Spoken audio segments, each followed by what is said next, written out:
मेरी बेटी जो कि 16 साल की है, वह जब 3 साल की थी तो उसकी आंखों में अचानक एक बीमारी हो गई, जिससे उसके आंखों में एक बूंद आंसू नहीं आता था। गुरुदेव, मेरी बेटी सूरज की रोशनी, लाइट की रोशनी सहन नहीं कर सकती थी, क्योंकि उसकी आंख का पानी सूख चुका था, नलियां सिकुड़ चुकी थी, आंखों से दिखना बंद हो गया था। धीरे धीरे उसकी आंख की रोशनी चली गई। उसके इलाज चलता रहा, पूरा भिलाई, रायपुर, छत्तीसगढ़ का एक एक हॉस्पिटल दिखाया, फिर चेन्नई भी ले गए, आंख की रोशनी नहीं आई।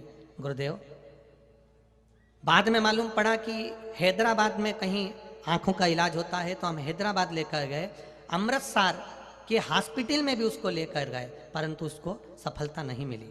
गुरुदेव, 3 वर्ष की आयु से उसकी आंखें जाती रही, 16 साल की हो गई, आंखें पूरी तरह से चली गई, आंख से आंसू नहीं निकलता, दिखना बंद हो गया, परेशानियां बढ़ गईं। तब आपने कथा कह रहे थे और किसी ने उस कथा की लिंक हमको भेज दी, हमने उस कथा को सुना। उसी दिन कथा में आपने कहा था जी पर जल चढ़ाना है, शहद चढ़ाना है और उसका प्रयोग करना है। वो प्रयोग आपने जो बताया था, उस प्रयोग को हमने शिवरात्रि के रात के 12 बजे किया और उस शहद को लगाना प्रारंभ किया। बाबा की कृपा से, शिव की कृपा से बाबा को पीला चंदन लगाते, शहद चढ़ाते, पीपल के पत्ते वाला प्रयोग करते, 3-4 प्रयोग करे। आज बाबा की कृपा से उसकी आंखें बाबा ने वापिस कर दी। गुरुदेव, हम बाबा को नमन करने के लिए आए। श्री शिवाय नमस्तुभ्यम। गुरुदेव, ये सब होते होते बाबा ने आंखें तो दे दी गुरुदेव, पर 16 वर्ष की आयु के बाद में उसके दोनों ब्रेस्ट में 2 गांठ हो गई। गुरुदेव, उसके दोनों ब्रेस्ट में गांठ हो गई। 2 गांठ जब उसके ब्रेस्ट में हो गई, डॉक्टर को दिखाया तो उन्होंने कहा इसका ऑपरेशन करना पड़ेगा। गुरुदेव, 16 साल की बेटी, उसका ऑपरेशन कैसे करा दें? बड़ी आंख में आंसू भरे हुए थे, वो भी रो रही थी, कर रही थी, आंख आ गई और शरीर बेकार हो गया। माँ, उसने खुद शिव जी के मंदिर जाना प्रारंभ करा, 1 लोटा जल चढ़ाना प्रारंभ करा, मंदिर के दरवाजे पे ही बैठी रहती और बेलपत्र लेकर खा लेती। जो दर्शन करने के लिए मंदिर में आता, उसके चरणों को प्रणाम कर लेती। मेरी बेटी सबको धोख लगाती, श्री शिवाय नमस्तुभ्यम कहती। बेलपत्र खाते खाते 1 महीना बीत गया। तब उसने फिर पुनः जांच करवाई, डॉक्टर ने कह दिया दोनों गांठ गल चुकी है, एक भी गांठ नहीं है शरीर। ये शिव तत्व है, ये शंकर, ये औघड़ी है। उसकी कृपा, उसकी करुणा, उसकी उदारता मूल है। विश्वास दृढ़ है। ना कोई बेल है, ना कोई भभूति है, ना कोई मंत्र है, ना कोई तंत्र है, क्योंकि मंत्र, तंत्र और विद्या थोड़े दिन चलती है, पर तुम्हारा भजन का बल जिंदगी भर चलता है। तुम्हारा भजन, शिव के प्रति लगन, शंकर भगवान के प्रति विश्वास और तुम्हारी दृढ़ता, ये कभी समाप्त नहीं होना चाहिए। दुनिया के लोग तुम्हें भटकाएंगे, दुनिया के लोग अपशब्द कहेंगे, दुनिया के लोग ताने देंगे, दुनिया के लोग तुम मंदिर जाना चालू कर दोगे तो 2-4 महीने में, 8 महीने में दुनिया के लोग तुम्हें भटका देंगे। वहाँ क्यों जा रही है? चल मैं दूसरी जगह ले चलता हूँ, चल मैं उधर ले चलते हूँ, वहाँ पर ऐसा हो रहा है, वहाँ ऐसी विद्या हो रही है, वहाँ ये छूछा हो रहा है। लोग ले जाकर तुम्हें दूसरी जगह पटकने का सोचेंगे, पर तुम एक जगह पर अगर दिल से लगे रहे, एक जगह पर दिल से रमे रहे, तो ये निश्चित है, निश्चित है।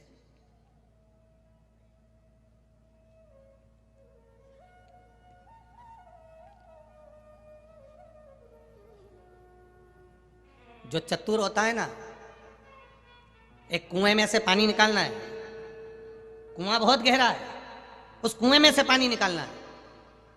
रस्सी है तुम्हारे पास में, बाल्टी है, डाली, रस्सी छोटी पड़ गई, फिर दूसरी रस्सी लेकर आए, फिर बांधा, फिर डाली, रस्सी छोटी पड़ गई, फिर लाए, फिर डाला, रस्सी छोटी पड़ गई। फिर किसी ने कहा क्या कर रहे हो, पानी क्यों नहीं लेकर आए? अरे भैया, 4 बार रस्सी बदल कर देख लिया, पर वो पानी की रस्सी छोटी पड़ जाती है। तब किसी संत ने कहा बार बार रस्सी लाने की जरूरत ही नहीं पड़ेगी, एक रस्सी पहले की है, दूसरी रस्सी उसमें जोड़ लेता तो वही रस्सी नीचे तक चली जाती और पानी लेकर आ जाती। बदलने से कुछ नहीं होगा।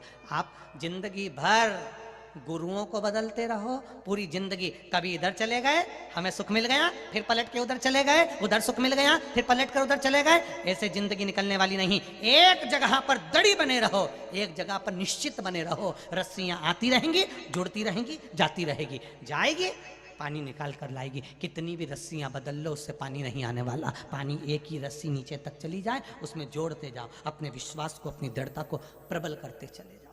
विश्वास प्रबल करिए, दड़ी करिए।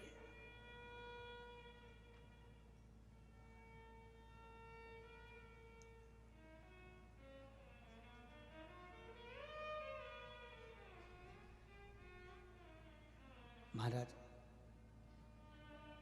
जब विश्वास दृढ़ होता चले जाएगा, परमात्मा को मिलने में फिर देरी नहीं होगी।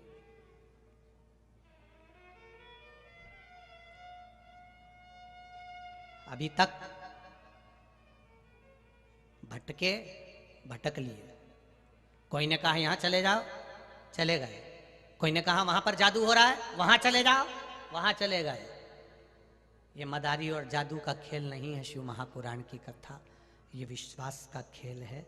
जितना भरोसा मेरे महादेव पर करोगे, वो आंख बंद कर कर उतना विश्वास तुम पर करेगा। तुमने तो 1 रुपया मांगा है, वो झोली इतनी भर देगा कि खाली रह नहीं पाएगी। इतनी कृपा कर देगा, देता है वो।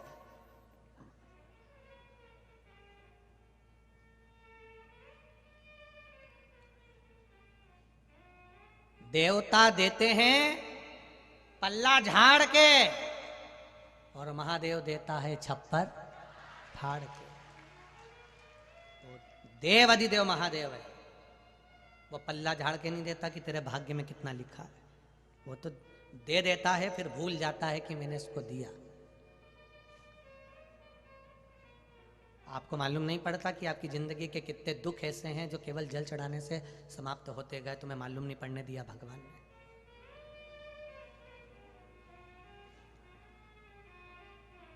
कनक कुंडला पूर्ण भद्र यक्ष की पत्नी कहती है 16 साल हो गए, बच्चे नहीं है। 16 वर्ष हो गए, संतान नहीं है, संतान नहीं है, 16 साल हो गए।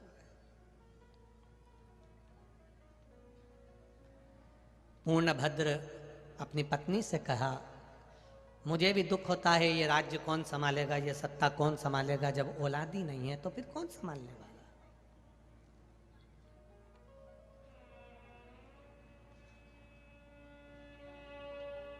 बनाओ। जो बच्चा संस्कारित है, जो बच्चा तुम्हारे कहने पर चल रहा हो, जो बच्चा तुम्हारे अनुकूल रह रहा हो, उसके लिए घर भी बनाओ, उसके लिए गाड़ी भी बनाओ, उसके लिए बंगला भी बनाओ। मना नहीं है, पर तुम कह रहे हो ऐसा कर ले, और वो मुंह चला रहा है, अभी कुंवारा है, शादी नहीं हुई, तो इतना मुंह चला रहा है कि पिता उसके सामने बोल नहीं सकता। और तुम जोड़े जा रहे, जोड़े जा रहे। हमने भी देखा है रे भैया, और छत्तीसगढ़ वालों तुमने भी देखा होगा, गाय को बांधने के लिए लोग घर बनाते हैं। बोलो बनाते कि नहीं बनाते? कुत्ते को रखने के लिए लोग घर बनाते हैं। बोलो रे भाई। तोते को, मिट्ठू को, कबूतर को रखने के लिए लोग घर बनाते हैं। हिरण को रखने के लिए भी घर बनाते हैं। शेर को रखने के लिए भी घर बनाते हैं। जब वो बना करते थे ना, वो क्या बोलते, सर्कस, उसमें भी शेर का घर होता था। हाथी को रखने के लिए भी लोग घर बनाते हैं। सुअर, उसको भी रखने के लिए लोग घर बनाते हैं।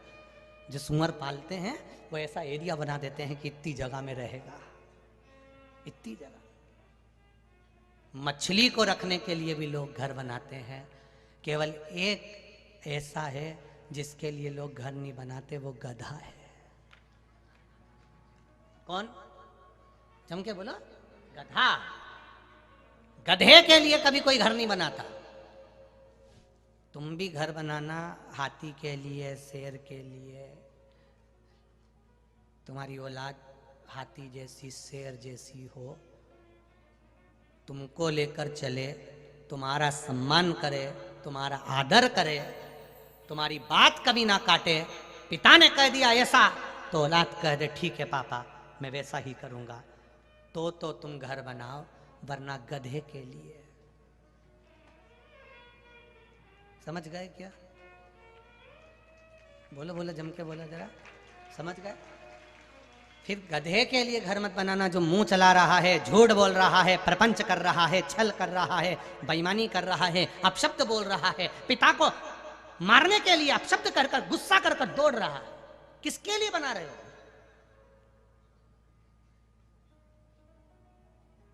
जब पत्नी और पुत्र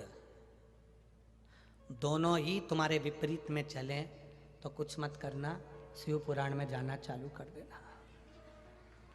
कौन कौन? पत्नी और पुत्र। पत्नी से कहा, पलट कर जवाब दे रही है, अपशब्द कह रही है, ताने दे रही है, गालियां दे रही है, कोस रही है, बार बार कोस रही है। पुत्र भी यही कर रहा है, तो फिर बुढ़ापा कौन सा अच्छा निकलने वाला है? पहले से अपने जीवन को संस्कारित बनाने का प्रयास करो। अपने बच्चों को एक लोटा जल का, लोटा भी आया,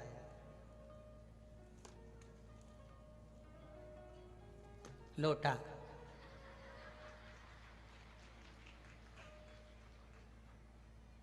एक लोटा जल का अपने बच्चों को पकड़ाइए और बच्चों से कहिए कि तू मंदिर जाना चालू कर, क्योंकि वो ये सिर झुकाना परमात्मा के आगे अगर चालू कर देगा तो ये निश्चित है एक ना एक दिन वो आपके आगे भी सिर झुकाएगा, कड़क होकर खड़ा नहीं होगा। बहुत जरूरी हो गया है संस्कार नवयुवक बच्चों को। आज के नाटक फिल्मों को देखकर और ये नाटकों को देखकर, इन सीरियलों को देखकर लोग इतने बिगड़ रहे हैं, इतने बिगड़ रहे हैं कि घर के माँ बाप 24 घंटा रोते हैं बच्चों के लिए। 24 घंटा। आप धन तो कमा रहे हो, दुकान पर भी जा रहे हो, पैसा भी खूब कमा रहे हो, गाड़ी भी ला रहे हो, मकान भी बना रहे हो, जमीन जायदाद, सोना चांदी, हीरा पन्ना, मोबाइल, सेवफल कटा हुआ, एप्पल का, सब है तुम्हारे पास में, पर मीठी वाणी ना तो घर में मिल पा रही है, ना प्रेम के शब्द मिल पा रहे हैं।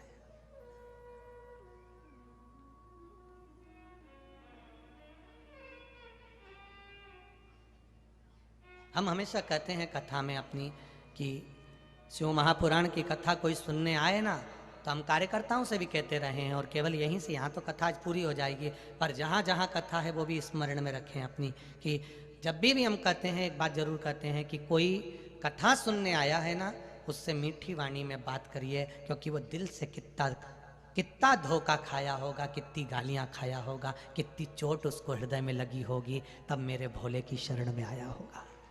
तो साधारण नहीं है।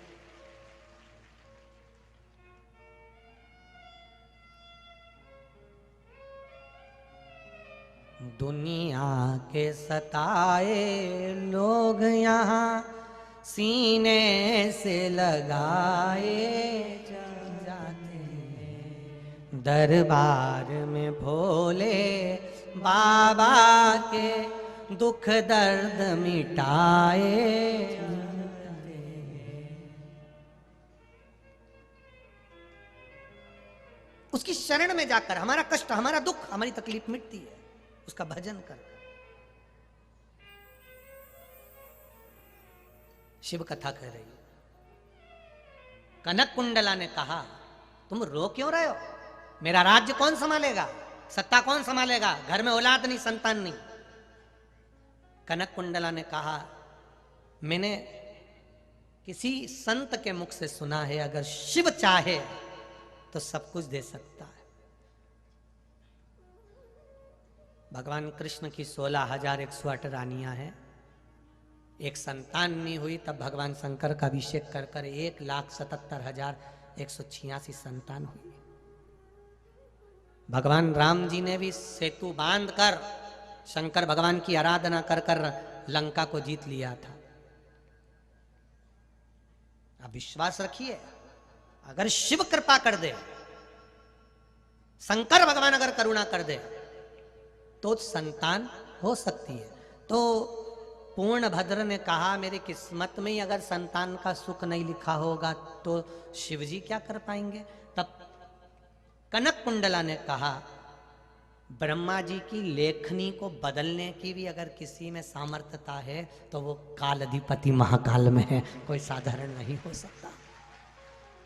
अकाल मृत्यु वो मरे जो काम करे चंडाल का, काल उसका क्या बिगाड़े जो भक्त हो महाकाल का।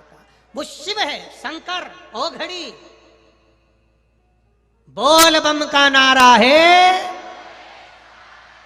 बाबा एक सहारा है। ये साधारण नहीं हो सकता, सब कर देगा। करो, क्या करना चाहिए। अब पूर्णभद्र कनक कुंडला दोनों मिलकर एक बेलपत्री के वृक्ष के नीचे बैठकर, जहां पर शंकर भगवान का एक शिवलिंग है, उसके सामने यक्ष हैं, राजा हैं, साम्राज्य है इनके पास में, तो भी एक शिव के ओटले पर बैठकर, ओटला जानते हो ना, जहां पर मंदिर नहीं बना, केवल एक ऐसा जैसे व्यासपीठ है ऐसा एक ओटला बना है और बीच में शिवलिंग रखा हुआ है, शंकर भगवान विराजे हैं।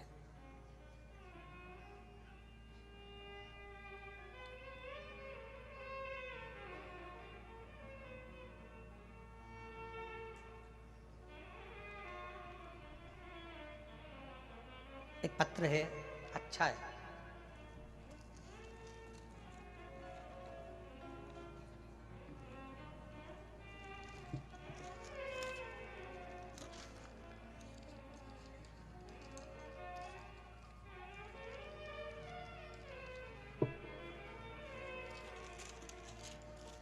शंभो शरणे पड़ी मानो घड़ी रे घड़ी दुख काटो दया करी दर्शन आपो।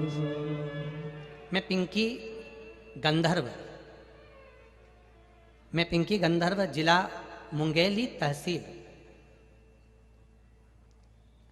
ग्राम मन की छत्तीसगढ़ से हूँ। कहीं बैठी हो तो हाथ हिला सकती हैं, जहाँ कहीं भी बैठी हो। पिंकी जी गंधर्व। गुरुजी, मेरे गांव में एक भी शिव जी का मंदिर नहीं है, बस एक ओटला है, उस ओटले पर शंकर भगवान का शिवलिंग रखा हुआ है, शंकर जी हैं, पर वहां पर नंदी नहीं है। 90 साल पुराना बस वही ओटला है जिसका मैं फोटो भेज रही हूँ। आप जो टीवी पर देख रहे हैं वो देख लेना, बाकी के लोग, तुम लोगों को इतनी दूर से दिखता है क्या है? थोड़ा बहुत तो समझ में आता होगा ना, ठीक है, देख लो। केवल एक शिवलिंग अकेला रखा हुआ है, केवल शंकर भगवान का शिवलिंग अकेला रखा है। अब उसका प्रश्न है, 90 साल पुराना ये ओटला है और 90 साल से यहाँ मंदिर नहीं है, बस केवल शंकर जी हैं, कोई लोग जाते आते भी नहीं हैं। अब मेरे गांव में शंकर जी का मंदिर नहीं, मैं पशुपति व्रत कैसे करूं? तो क्या मैं इस मंदिर में नंदी भी नहीं है, केवल शंकर जी अकेले हैं, तो क्या मैं पशुपति व्रत कर सकती हूँ? तो शिव महापुराण की कथा के अनुसार नंदी नहीं भी है, शंकर तो है। शंकर अकेला कभी नहीं रहता, जहाँ शिव है भले नंदी ना दिखे तो भी नंदी उस जगह पर मौजूद रहता है। गणेश जी ना दिखे तो भी गणेश जी हैं, कार्तिकेय ना दिखे तो भी कार्तिकेय हैं, पार्वती नहीं दिखे तो भी पार्वती है, और 33 कोटि देवी देवता ना दिखे तो भी शंकर अकेला कभी नहीं रहता, उनके आसपास में 33 कोटि देवी देवता विराजमान होते ही है, निश्चित है। बेटी पिंकी गंधर्व, आप व्रत कर सकते हो, पशुपति व्रत दिल से करो।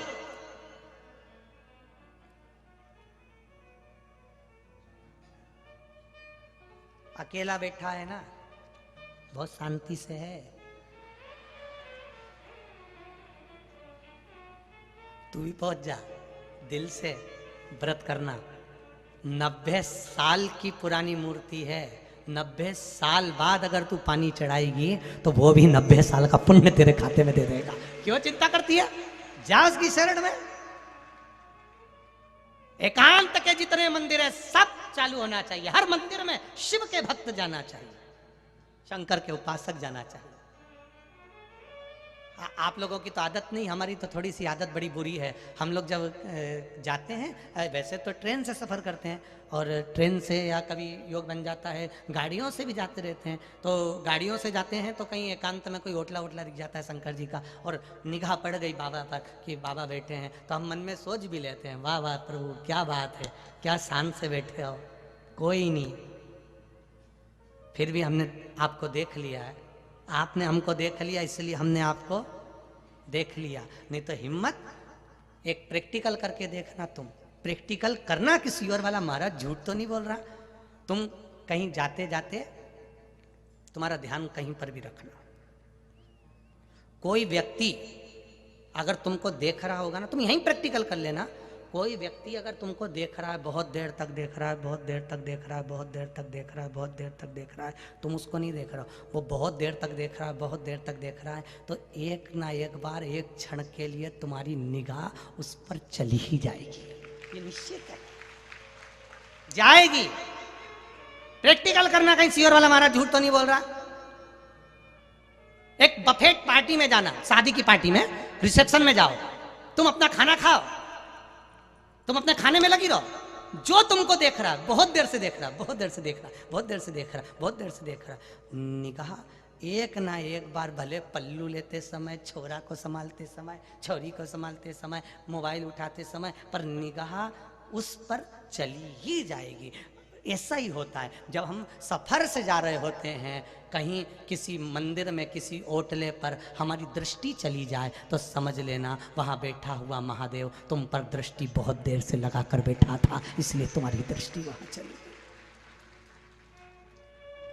तुमने मंदिर का दर्शन नहीं कराए, तुमने मंदिर को प्रणाम नहीं कराए, तुमने मंदिर को नहीं देखा है, उस मंदिर में बैठने वाले ने तुमको देख लिया, उसने तुम्हें पहचान लिया कि मेरा आ रहा है, मेरा अपना आ रहा है।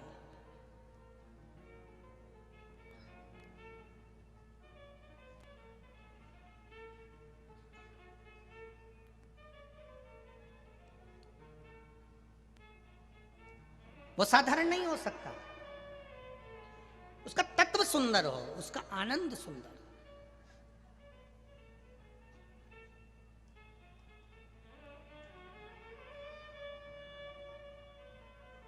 महाराज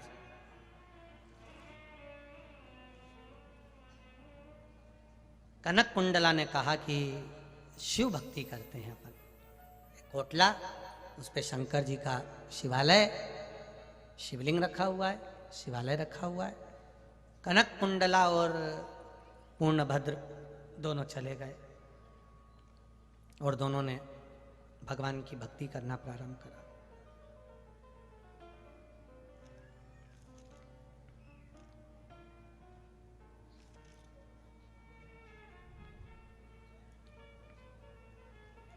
अब भक्ति क्या करी उन्होंने?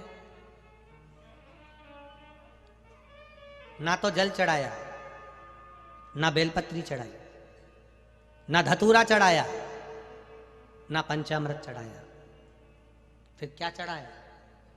कुछ भी नहीं, कुछ भी नहीं। सामने शिवलिंग है, इधर पति इधर पत्नी दोनों बैठे हैं और दोनों मिलकर भगवान शंकर का भजन गा रहे हैं।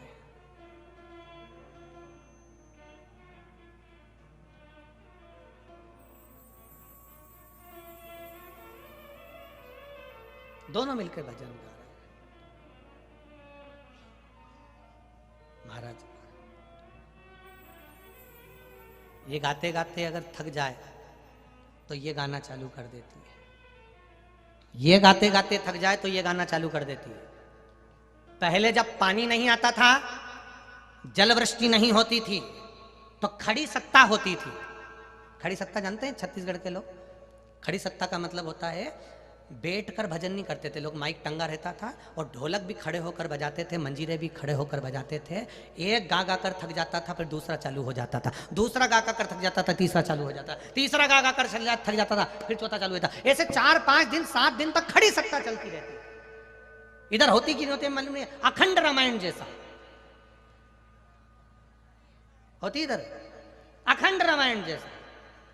एक उठा, दूसरा बैठा, दूसरा बैठा, तीसरा बैठा, और चालू रखते हैं यहां तक वो उठेगा, तब ये बाद में उठेगा, पहले वो चालू कर देगा। उसके बाद मंगल भवने मंगल हरि दशरथ अजय, अब उधर से चालू करेगा, फिर ये जाके उठेगा। इसको खड़ी सत्ता कहते हैं। कब तक? जब तक जलवृष्टि ना हो जाए। हमारे गांव के लोग करते थे।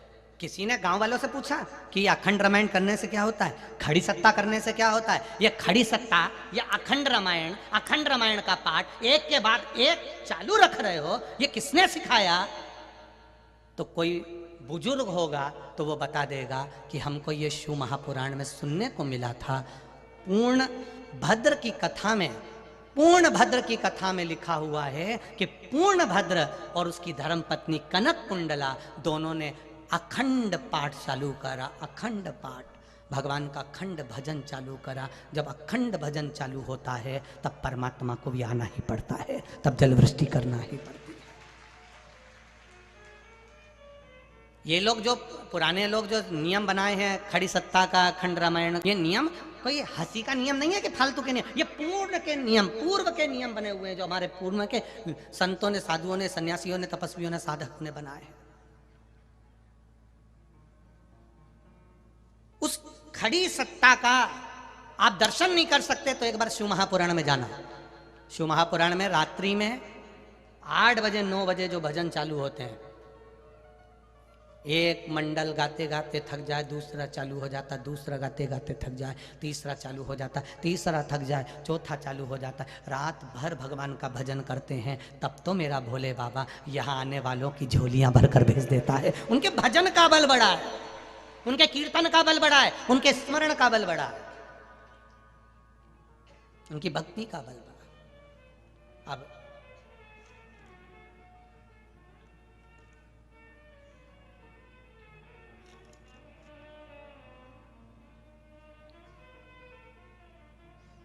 दोनों ने अखंड जाप चालू करा। श्री शिवाय नमस्तुभ्यं, श्री शिवाय नमस्तुभ्यं, श्री शिवाय नमस्तुभ्यं, श्री शिवाय नमस्तुभ्यं।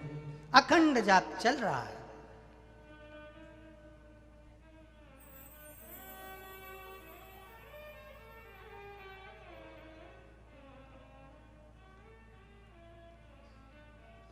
नींबू का अचार,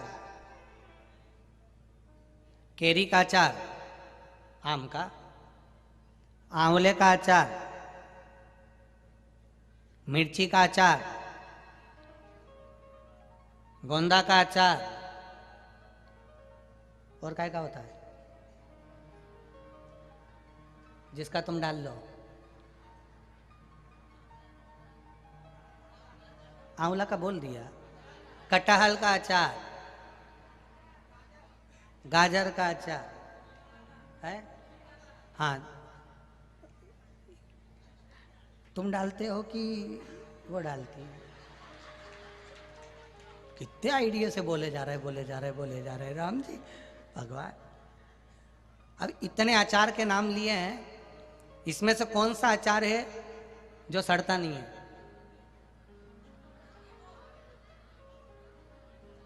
केवल नींबू का अचार। आम के अचार में भी एक बार ना एक बार फफूंद आ जाती है, पर नींबू के अचार में नहीं आती, क्योंकि उसकी खटास फफूंद को आने नहीं देती, वो सड़ता नहीं। फफूंद पास में नहीं आती। अगर नींबू की खटास प्रबल है तो उसी तरह आपका अगर भजन प्रबल है तो दुनिया की कोई बांधा तुम्हारे पास आ नहीं सकती, ये निश्चित है। फफूंद आएगी ही नहीं। हाँ, जो मिर्ची का अचार है या गाजर का है या कटहल का है या आम का है, थोड़े दिन बाद 2 साल 4 साल 3 साल बहुत है इतना कि 1 साल ही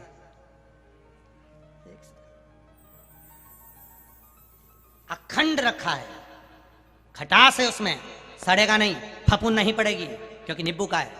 उसी तरह सारी दुनिया में चले जाओ, शिव के मंदिर गए हो, 12 ज्योतिर्लिंग के द्वार गए हो, शिव तत्व को जाना है, शिव महापुराण की कथा को सुना है, तो समझ लेना कि तुम साधारण अचार नहीं हो, गाजर और मूली के अचार नहीं हो, मिर्ची के अचार नहीं हो, तुम नींबू के वो अचार हो जो एक बार अगर शंकर का हो गया, एक बार अगर अचार डल गया तो अपनी अचार तत्व वो कभी समाप्त नहीं होता। 20-20 साल तक जो अचार नींबू का रखा है ना, तो भी काला पड़ गया, पर खाके देखना खराब नहीं हुआ। तुम खाके देखना, तुम्हारे मुंह में पानी आ रहा है, तो देख लेना, खराब नहीं हुआ है। जो एक बार शिव महापुराण की कथा में चले गए, और सरल भाषा में समझ लो, इससे भी सरल भाषा में समझो तो दूध अगर नहीं फटना है, या सब्जी बेकार नहीं करना है, या आटा बेकार नहीं करना है, या दूध दही मलाई घी बेकार नहीं करना हो, तो उसको काय में रखते हैं अपन? घर में जो होता है डब्बा, फ्रिज, उसमें रखते हैं। क्यों रखते हो? दूध को फ्रिज में रख दो, फटेगा नहीं। सब्जी को रख दो, ताजी की ताजी बनी रहेगी, खराब नहीं होगी। मलाई रख दो, सड़ेगी नहीं। दही रख दो, बेकार नहीं होगा। फल रख दो, खराब नहीं होगा। फ्रिज के अंदर रखो तो खराब नहीं होगा। फ्रिज के अगर बाहर रह गया तो फिर वो 2 दिन में, 4 दिन में, 1 हफ्ते में तो अच्छी अच्छी सब्जी का हाल खराब हो जाए। मूली का पत्ता ऐसा खिला खिलाया, फ्रिज के बाहर तो ऐसा हो जाए, इतनी फ्रिज में सब्जी ताजी है, फ्रिज में दूध ताजा है, फटेगा नहीं, सब्जी खराब नहीं होगी। उसी तरह फ्रिज में रख दिया तो वो सड़ने वाला नहीं है। कोई तुमसे पूछे कहाँ गए थे तो कह देना फ्रिज के अंदर बैठे थे, जो इसके अंदर बैठ गया वो सड़ता ही नहीं है। ये भी फ्रिज है। कथा का जो पंडाल है ये किसी फ्रिज से कम नहीं है। इसमें जो आकर बैठ गया, ना वो काम में, ना लोभ में, ना आसक्ति में, ना वासना में, ना तृष्णा में, ना दुनिया में, वो कभी सड़ता ही नहीं है। जब देखो जब ताजा मिलेगा। ताजा मतलब निकालो, वैसे उसके इतना ताजा, एकदम काटो तो ताजा दिखे। उसी तरह जो एक बार शिव महापुराण की कथा में जाकर बैठ जाता है, वो अंदर से एकदम साफ, जब चाहो तब ले जाओ। श्री शिवाय नमस्तुभ्यम। ताजा की ताजा ही है, एकदम ताजा। उससे जब मिलो ना तब मुंह से निकलेगा श्री शिवाय नमस्तुभ्यम। जब मिलोगे तब मुंह से निकलेगा शंकर का नाम, शंकर का भजन। 1 लोटा जल, बोल बम का नारा है और बाबा है ताजा है।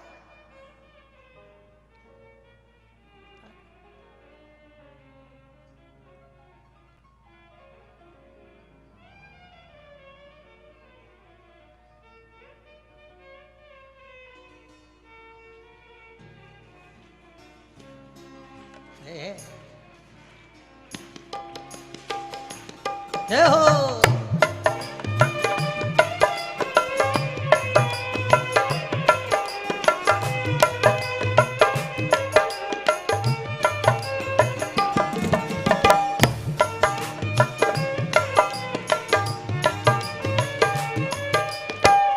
भोले की शरण में आजा, शिव जी की शरण में आजा, भोले की शरण में एक बार आजा आजा, भोले की शरण में एक बार आजा आजा, भोले की शरण में। भोले की शरण में आ जाओ, भोले की शरण में आ जा, शिव की शरण में एक एक बार आजा आजा भोले की शरण में, एक बार आजा आजा भोले की शरण में।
चंद्रमौली चंद्रशेखर भोले त्रिपुरारी है, चंद्रमौली चंद्रशेखर भोले त्रिपुरारी है।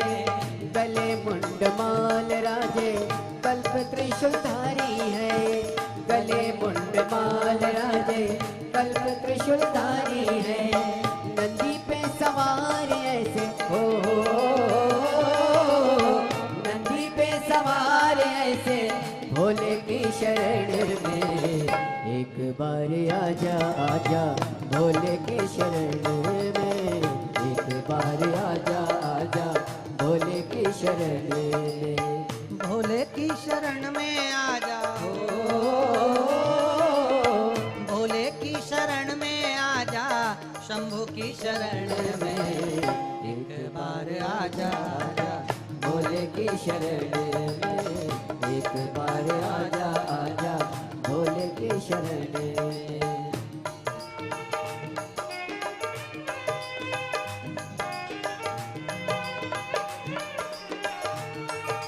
भोले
संत और फकीर सब है भोले की शरण में, संत और फकीर सब है भोले की शरण में, गरीब और अमीर सब है भोले की शरण में, गरीब और अमीर सब है भोले की शरण में, शिव जी सबको मिलते हो, शिव जी सबको मिलते ध्यान शरण में, एक बार आजा आजा भोले की शरण में, एक बार आजा आजा भोले की शरण में, भोले की शरण में आ जाओ, भोले की शरण में आ जा, शिव की शरण में एक बार आ जा आजा, भोले की शरण में, एक बार आजा आजा भोले की शरण में। ओहो।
हर वक्त रहता हूँ मैं शिव की शरण में, हर वक्त रहता हूँ मैं शिव की शरण में, दुखड़ा सुनाता हूँ मैं शिव की शरण में, दुखड़ा सुनाता हूँ मैं शिव की शरण में, दुख दूर होते हैं हो,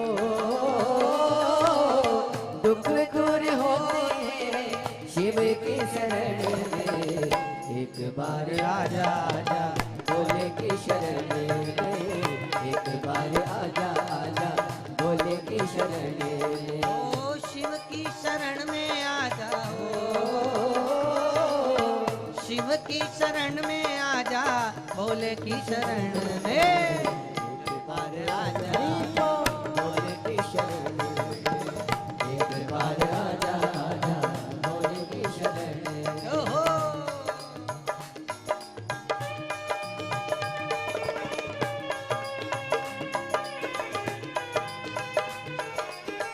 शंभो। पीछे वाले भी दोनों हाथों से आनंद से।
प्रेम का खजाना है भोले की शरण में, प्रेम का खजाना है भोले मन का कराना है भोले की शरण में, मन का कराना है भोले की शरण में। दिल्ली से जो गाता हूँ मैं हो, दिल्ली से जो गाता हूँ मैं भोले की शरण में, एक बार आजा आजा भोले की शरण में, एक बार आजा आजा भोले की शरण में, शिव की शरण में आ जाओ, शिव की शरण में आ जा, भोले की शरण में एक बार आ जा आजा, भोले की शरण में, एक बार आजा आजा भोले की शरण में, ओ एक बार आ जा आजा, भोले की शरण में, एक बार आजा आजा भोले की शरण में, एक बार आजा आजा भोले की शरण में, एक बार आजा आजा भोले की शरण हर हर। अपने स्थान पर बैठकर भगवान शिव के मूल मंत्र का स्मरण करें, भाव से अपनी जगह पर बैठकर भगवान शिव के शिव महापुराण के मूल मंत्र का स्मरण करते हुए भगवान शिव से अपने दिल की बात, अपने हृदय की बात, अपने मन की बात कहें, अपने भाव की बात करें।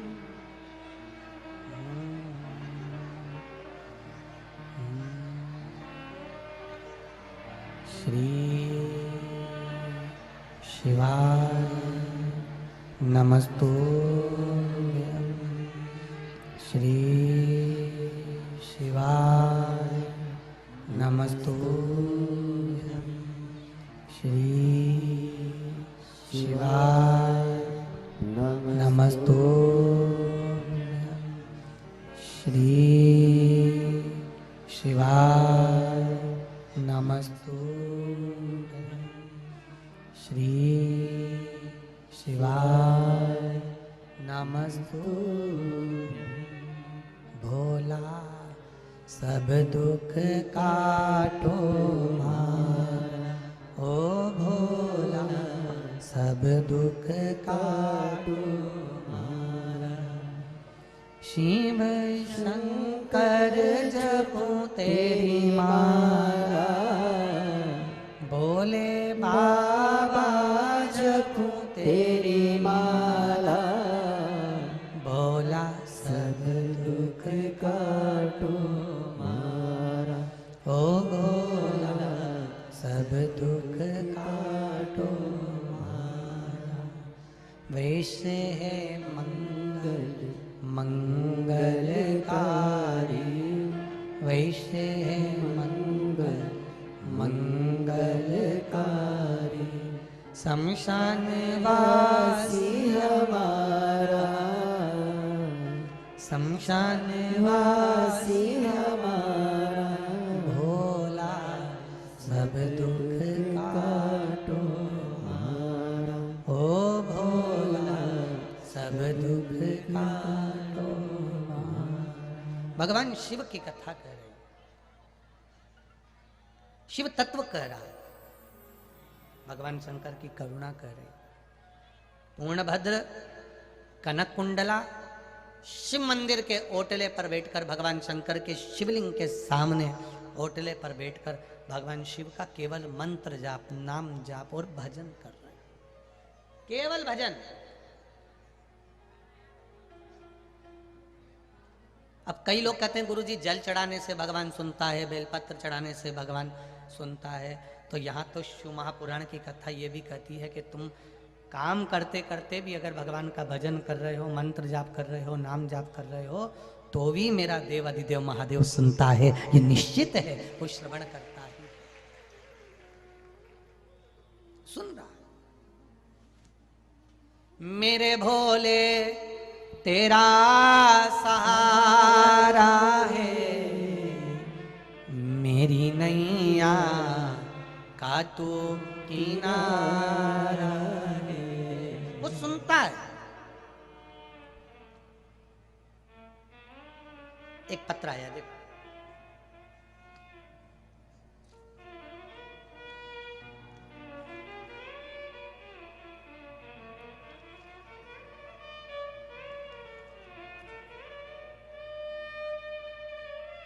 स्वाति जायसवाल, पति, मेरा नाम स्वाति जायसवाल है, मेरे पति का नाम आनंद जायसवाल है। हम भाटापारा जिला बालोदा बाजार के निवासी हैं। कहीं बैठी हो तो हाथ हिलाइएगा। आप ही हैं? श्री शिवाय नमस्तुभ्यम, दोनों हाथ हिला दो एक बार। हर हर महादेव। मेरा नाम स्वाति जायसवाल है, पति आनंद जायसवाल। हम भाटापारा जिला बालोदा बाजार के निवासी हैं। गुरुदेव जी, अपने बाबा के गुणों का क्या बखान करूं गुरुदेव। आप हमेशा नवयुवक बच्चों को एक बेलपत्र में शहद लगाकर उसे महादेव को चिपकाकर एग्जाम देने का कहते हो, और लोग उसकी खिल्ली उड़ाते हैं, लोग उसकी हंसी उड़ाते हैं। क्या ऐसा हो सकता है? तो मैंने भी सोचा कि एक बार मैं भी तो करके देखूं। सीवर वाला महाराज कहते तो हैं टीवी पर, अपने को करके देखने में क्या जा रहा है। मैंने भी एक बेलपत्र ले ली, शहद लगाया, बाबा से एक एग्जाम की मैं बहुत समय से तैयारी कर रही थी पर उसमें निकल नहीं पा रही थी। बाबा, मैंने भी वो शहद लगाकर अब की बार एग्जाम दिया और बाबा की कृपा से 43 वर्ष की उम्र है और बाबा ने मुझे जिस चीज के लिए मैंने एग्जाम दिया था, मेरी सरकारी नौकरी 43 वर्ष की आयु में बाबा ने लगा दी। 43 वर्ष की आयु में सरकारी नौकरी लगना बड़ा मुश्किल होता है गुरुदेव। सब आश्चर्य में है कि ये हो ही नहीं सकता, पर मेरे बाबा ने एक बेलपत्री पर शहद लगाने को लोग ठिठोली करते हैं, हंसते हैं, पर विश्वास रखकर अगर कोई बाबा को चढ़ाता है तो जैसे मेरी नौकरी लगी उसकी भी लग ही जाती है। बैठो बहन, श्री शिवाय नमस्तुभ्यम। ये शिव तत्व है। ओ घड़ी शंकर। एक पत्र और है, देखो।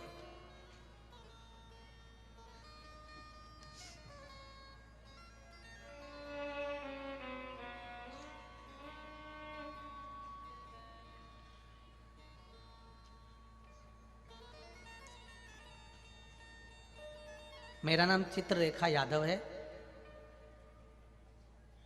मैं भनपुरी, रायपुर।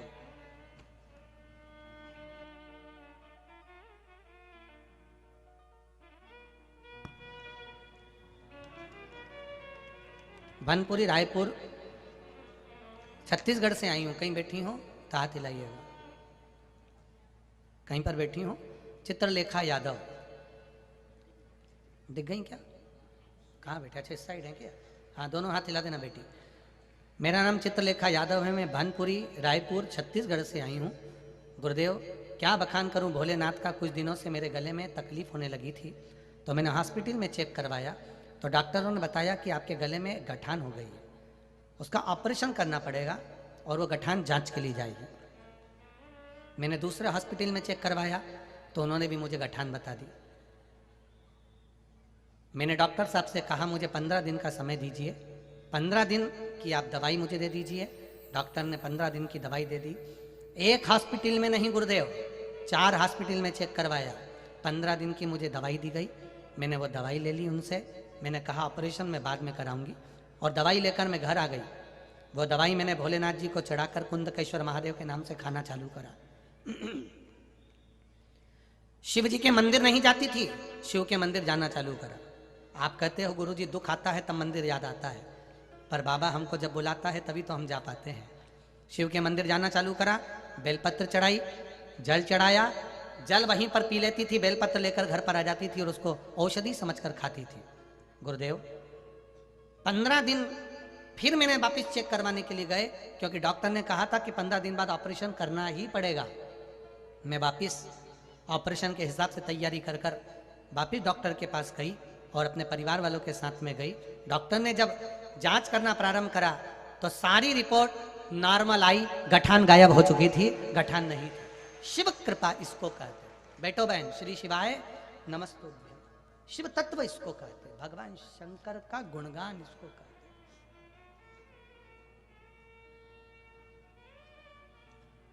अब करो भजन उसका, विश्वास रखकर, भरोसा रखकर, सुनेगा। अब कनक कुंडला अपने पति पूर्णभद्र के साथ में भजन कर रही है।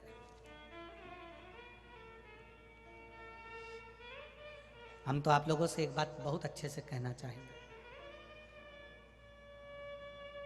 कोई भी काम की शुरुआत करो ना, तो पहले मुख से एक बार श्री शिवाय नमस्तुभ्यम बोल लिया करो। घर से निकल रहे हो चाहे घर के अंदर जा रहे हो।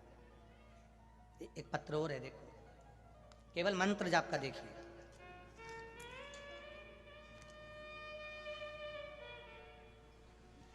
पहले फोटो देख लो। जब डॉक्टर साहब ठीक थे उस समय का है, और जब उनका एक्सीडेंट हुआ और कोमा में चले गए, वेंटिलेटर पर पड़े रहे, उस समय का है। आप दो फोटो हैं ने लगाए हैं, एक जब ठीक थे उस समय का, एक जब वेंटिलेटर पर कोमा में पड़े हुए हैं उस समय का, जो शरीर काम नहीं कर रहा। दो फोटो लगाए गए,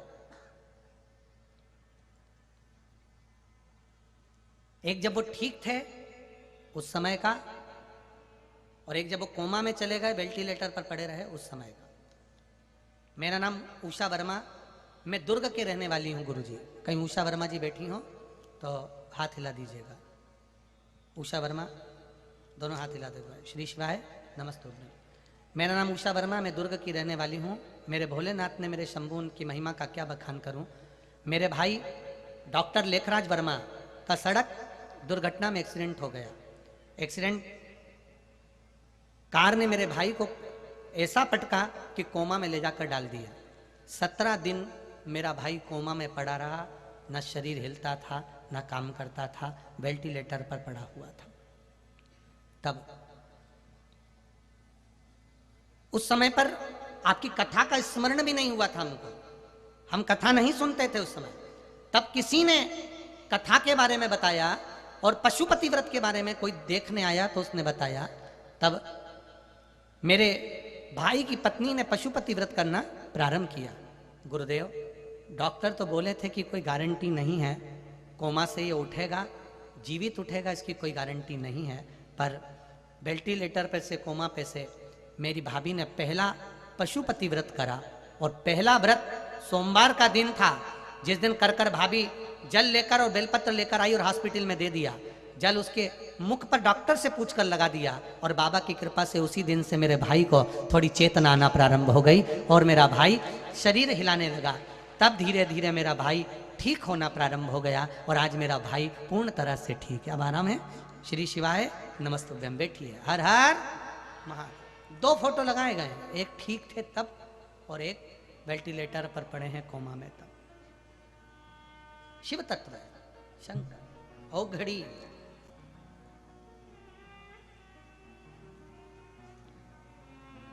डॉक्टर अपना काम करे, डॉक्टर का काम वो अपना करेगा।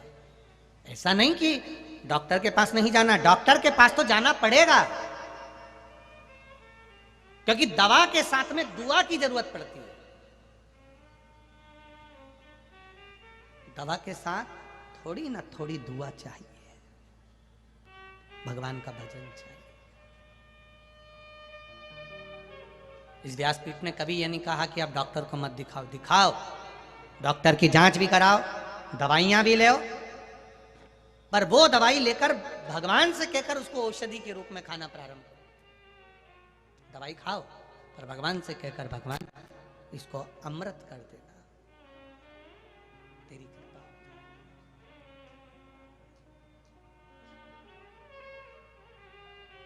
बस दिल से उसको, जैसे वो कहे ना, भक्तों के घर भी सांवरे आते रहा करो, दर्शन के नैन बावरे दर्शन दिया करो।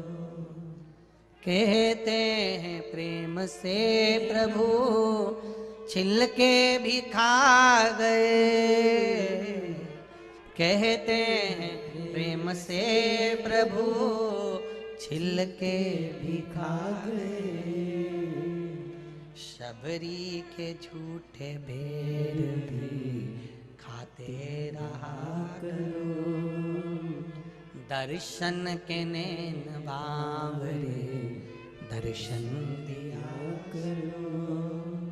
करो। डॉक्टर को दिखाओ, जांचें कराओ, उसकी साथ में भगवान शिव की भक्ति करो, भजन करो। कनक कुंडला ने अपने पति से कहा, संतान का सुख नहीं, 16 वर्ष निकल गए हैं, पूजन भजन कीर्तन चालू करा, शिव की स्तुति करना प्रारंभ करी। एकांतेश्वर महादेव जो एकांत में बैठा हुआ है वो एकांतेश्वर कहलाता है, वो एकांतेश्वर।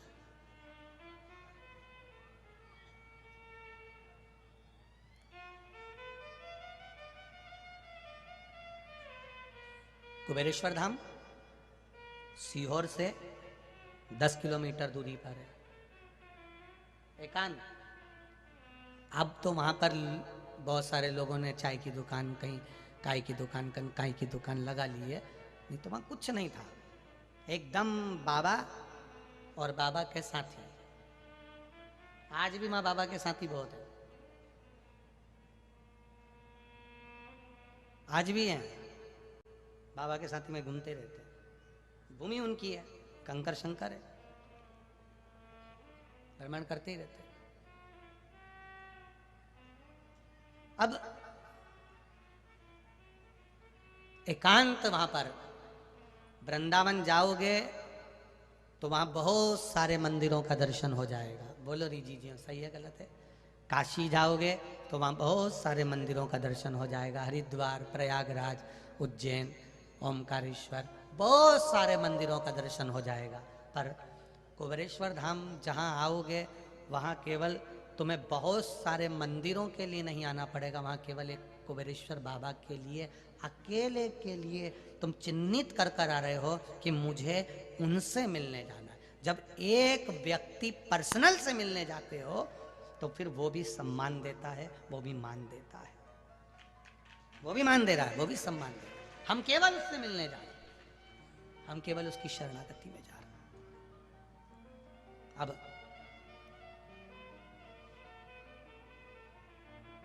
भगवान शिव ने कृपा कर दी, कनक कुंडला को भगवान भोलेनाथ ने बेलपत्री के वृक्ष के नीचे जो बेलपत्री पड़ी थी, उसी बेलपत्री का पीछे का ढूंढ, पीछे का जो भाग होता है, भगवान शिव ने वो बेलपत्र का भाग कनक कुंडला की गोद में दे दिया। कनक कुंडला ने उस भाग को मुख में रख लिया। मुख में रखते ही कनक कुंडला आनंद के साथ गर्भवती हो गई, जिसके गर्भ से एक बेटे ने जन्म लिया जिसका नाम हरिकेश हुआ। एक बेटे ने जन्म लिया जिसका नाम हरिकेश। हरिकेश नाम पड़ गया।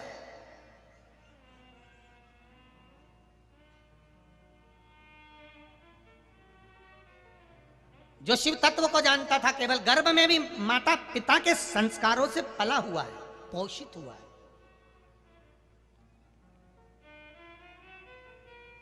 ये गर्भ का जो ज्ञान होता है ना, बड़ा विचित्र ज्ञान है साहब, होना चाहिए, बहुत जरूरी है गर्भ का ज्ञान बच्चों में, नहीं तो आज के जमाने के बच्चे बहुत विचित्र। एक छोटा सा बच्चा अपनी दादी की गोद में बैठ गया और दादी से बोला, ओ दादी, ओ दादी, दादी, ओ दादी। दादी बोली, क्या है? एक बार तू टे बोल ना, टे। दादी बोली, ये टे क्या होता है? नहीं, बस तू ऐसा बोल दे, टे, बस तू ऐसा बोल दे। दादी बोली, मैं नहीं बोलूंगी टे, पहले बता कि तू मुझसे टे क्यों बुलवा रहा है। दादी प्लीज तू एक बार टे तो बोल, बस ऐसा बोल दे, टे। दादी बोली, नहीं बोलूंगी, मैं नहीं बोलूंगी, पहले बता मुझसे टे क्यों बुलवा रहा है। दादी तू पहले टे बोल। दादी बोले, नहीं बोलूंगी। दादी ने 5 रुपए निकाल के छोरा के हाथ में दिए और पूछा कि बता तू मुझसे टे क्यों बुलवा रहा है। दादी, रात को मम्मी पापा पलंग पे बैठ के बात कर रहे थे, जब बुढ़िया टे बोल जाएगी तो सारी जायदाद अपनी हो जाएगी, सारी जायदाद। तुम देखना रे कोकड़ी वालों, टे मत बोलना, बोलना ही मत ही तुम तो, किसी हालत के लिए। कोई कितना ही बुलाए तो नहीं बोला। अब बच्चों के मन में तो पाप रहता ही नहीं, बच्चे तो बच्चे अलमस्त होते, वो तो उनके मन में पाप का कोई काम नहीं होता।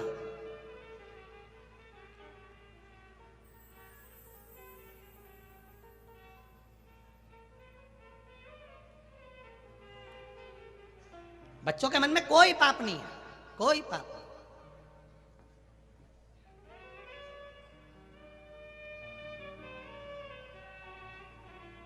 अब हरिकेश शिव जी की भक्ति में रमा हुआ, भगवान शंकर का गुणगान करता हुआ बड़ा हो गया, 4 वर्ष की आयु हो गई।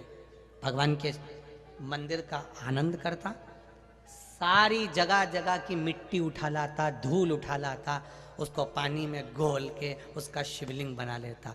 आपके भी घर के छोटे छोटे बच्चे कभी कभी ऐसा करते हैं।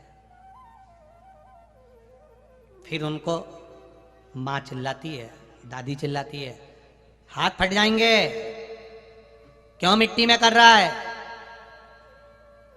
पूरा घर बेकार करके रख दिया।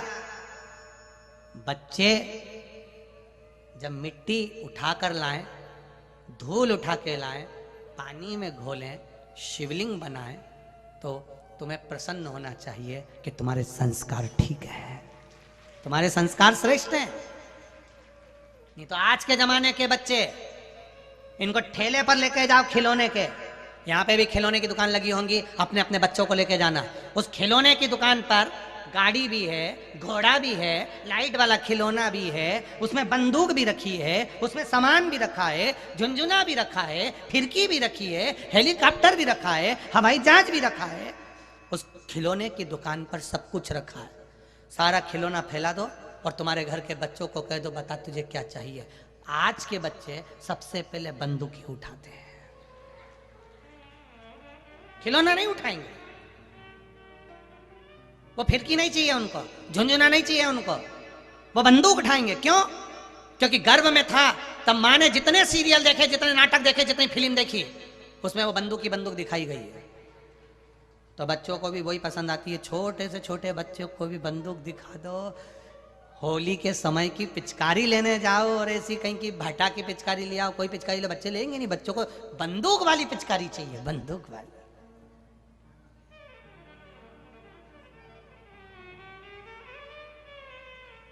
इससे मालूम पड़ता है कि संस्कार कहां जा रहा है। संस्कार जा कहां रहे हैं उससे मालूम पड़ता है। कितनी जोरदार पेंट थी, जीन्स थी, बढ़िया थी, अच्छी जोरदार, अब किसी की बेचारे की बैठने में यहां से फट गई।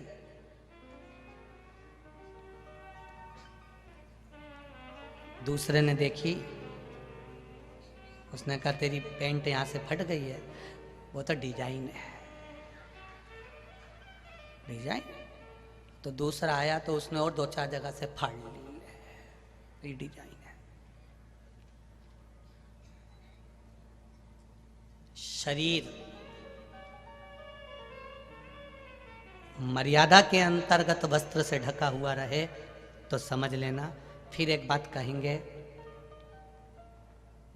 तन पर कितने भी कीमती हार पहन लो, लाखों रुपए का सोना पहन लो, करोड़ों रुपए के हीरे पहन लो, पर इस शरीर की शोभा सोने से नहीं है जितनी मर्यादा से है। इस शरीर की शोभा सोने से नहीं है। आप कितने भी सोने की रकम पहन लो, कितना भी हार पहन लो, कितना भी आभूषण पहन लो, इस शरीर की शोभा तुम्हारी मर्यादा और तुम्हारे पहनावे से है। अभी छेड़छेड़ा का त्योहार गया, जायसवाल परिवार की बहुएं सब छत्तीसगढ़ का परिधान पहनी हुई थी। छत्तीसगढ़ का वो यहाँ बांधने का, कमर में बांधने का, हाथ का सिक्के का, जो छत्तीसगढ़ का पहनावा है वो पहनी हुई थी। अब साधारण वस्त्र तुम कभी भी पहन लो तो कोई तुमसे नहीं कहेगा, पर वो छत्तीसगढ़ की ड्रेस पहनकर तुम बाजार में से निकल जाओ तो 50 लोग तुम्हें ताकते हुए कहेंगे कि छत्तीसगढ़ की ड्रेस पहन के जा रही है, हमारे यहाँ की मर्यादा है, हमारे यहाँ का आभूषण है। बहुत मर्यादा रखता है ये, बहुत। आज के लोगों को ध्यान नहीं आ रहा है, पर हमारे यहाँ का जीवन आनंदित करने वाला एक क्रम पहले से कहा हुआ है। वृक्ष की जड़ अगर दिखती है तो वो वृक्ष ज्यादा पनपता नहीं है, इसलिए वृक्ष की जड़ को मिट्टी से, बोलो बोलो जम के, ढक देते हैं। क्यों ढकते हैं? कि जड़ मिट्टी से ढकी रहेगी तो वृक्ष पनपता रहेगा, उन्नति करता रहेगा। जिस वृक्ष की जड़ दिखना चालू हो जाए, समझ लो वो वृक्ष जल्दी से जल्दी टूटकर गिर जाए। उसी तरह हमारी भी जन्म की जड़ है ये नाभि। नाभि क्या है? हमारे जन्म की जड़ है। जैसे वो वृक्ष की जड़ दिखती है तो वृक्ष सूख जाता है, मिट्टी से ढकी होती है तो वृक्ष हरा बना रहता है। हमारी भी ये जड़ अगर ढकी हुई रहती है तो हम भी कभी सूख नहीं सकते, संसार में अच्छे बने रहेंगे। पर ना जाने किसने ऐसा फैशन लाके रख दिया कि लोगों को वो जड़ दिखाने का भी एक शौक हो गया। ना जाने किसने फैशन लाके रख दिया।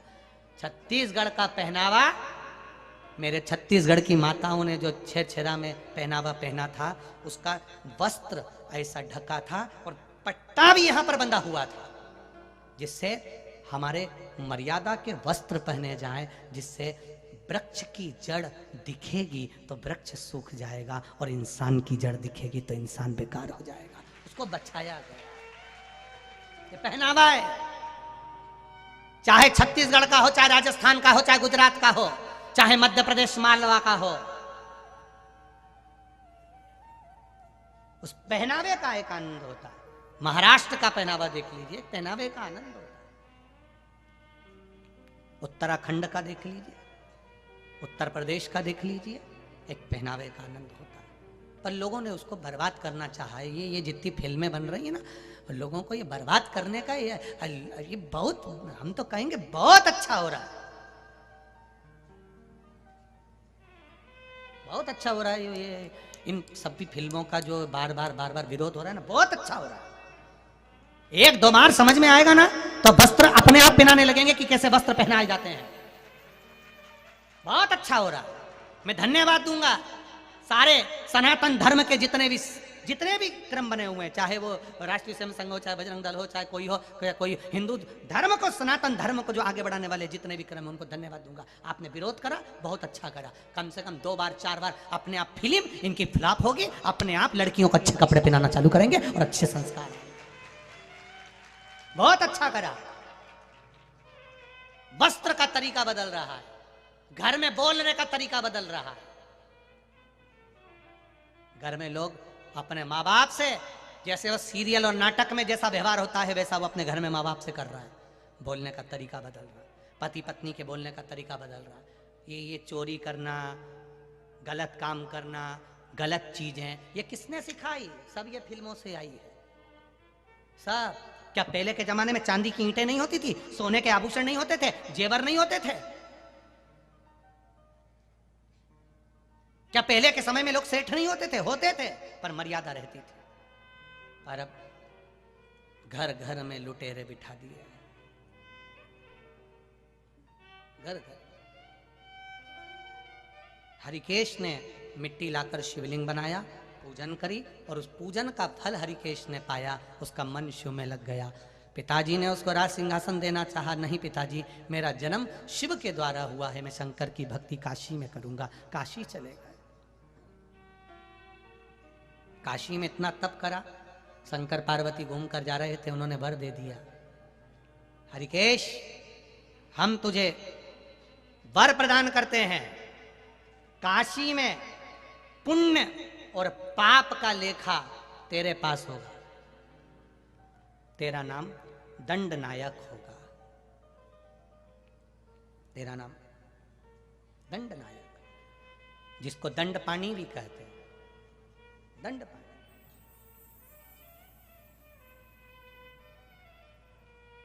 तो पुण्य और पाप का फल देने वाला होगा। हरिकेश सुनकर आनंदित हो गए। जब हरिकेश के पिता पूर्ण भद्र को मालूम पड़ा कि मेरे बेटे को शिव ने दर्शन देकर वर दिया, बड़े प्रसन्न हो गए, बड़े प्रसन्न। आपके घर के बच्चे मंदिर जाएं, आपके घर के बच्चे कथा में जाएं, आपके घर के बच्चे सत्संग में जाएं, आपके घर के बच्चे सुंदरकांड में जाएं, आपके घर के बच्चे रामायण में जाएं, आपके घर के बच्चे श्रेष्ठ जगह पर जाएं, तो प्रसन्न होना, ताने मत देना। कई कई लोगों की आदत होती है, तू तो बाबा ही बन जा, तू तो साधु ही बन जा, तू तो घर से चले ही जा, तू तो गंगा जी पे जाके बैठ जा। कई कई लोगों को यही पसंद आता है कि वो गलत काम करके आए तो हमें हमारी औलाद। प्रसन्नता ये होना चाहिए कि सत्संग में लगाए, कथा में लगाए,